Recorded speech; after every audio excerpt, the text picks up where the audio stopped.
తీర్థాలు యాత్రలు విపరీతంగా తిరుగుతున్నారు యాత్రా స్పెషల్ వాళ్ళని బాగు చేయడానికి. ఆ క్షేత్రాలన్నీ కలుషితం అయిపోయాయి. ఆశ్చర్యకరంగా మొన్న ఫిబ్రవరి నెలలో నేను అరుణాచలం వెళ్ళాను.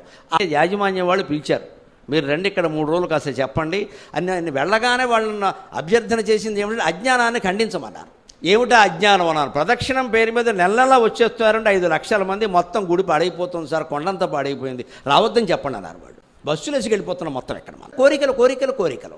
మేము ప్రదక్షిణం చేసాం, ఏదో అయింది. ఏమిటవుతుంది ప్రదక్షిణం చేస్తే? ఏదో అవడానికి ఆ ప్రదక్షిణ. ఇంట్లో కూర్చుని అమ్మవారు ఫోటో ముందు నిలబడి జీవితాన్ని ఆవిడ చేతుల్లో పెట్టలేమండి, బస్సు వేసి వెళ్ళిపోవాలా? పైగా వాళ్ళు చాలా స్పష్టంగా చెప్పింది ఏమిటంటే తెలుగు వాళ్ళకే చెప్పాలండి ఈ విషయాలన్నీ అన్నారు. అది అరుణాచలం తమిళం కదా. పారిపోవడం ఏదైనా చెప్పగానే ఇప్పుడు నేను కామాక్షి అన్నాను కదా, రేపు పొద్దున బస్సు చేసి వెళ్ళిపోతారు ఇక్కడి నుంచి కామాక్షి. ఆ కామాక్షిదేవి ఇక్కడ గణపతి తల్లిగా ఉందమ్మా. ఇక్కడ ఉన్నవాడు వేరే ఆవిడ కాదు. ఇక్కడ శివుడు లేడా, అమ్మవారు లేదా, సుబ్రహ్మణ్య స్వామి లేడా?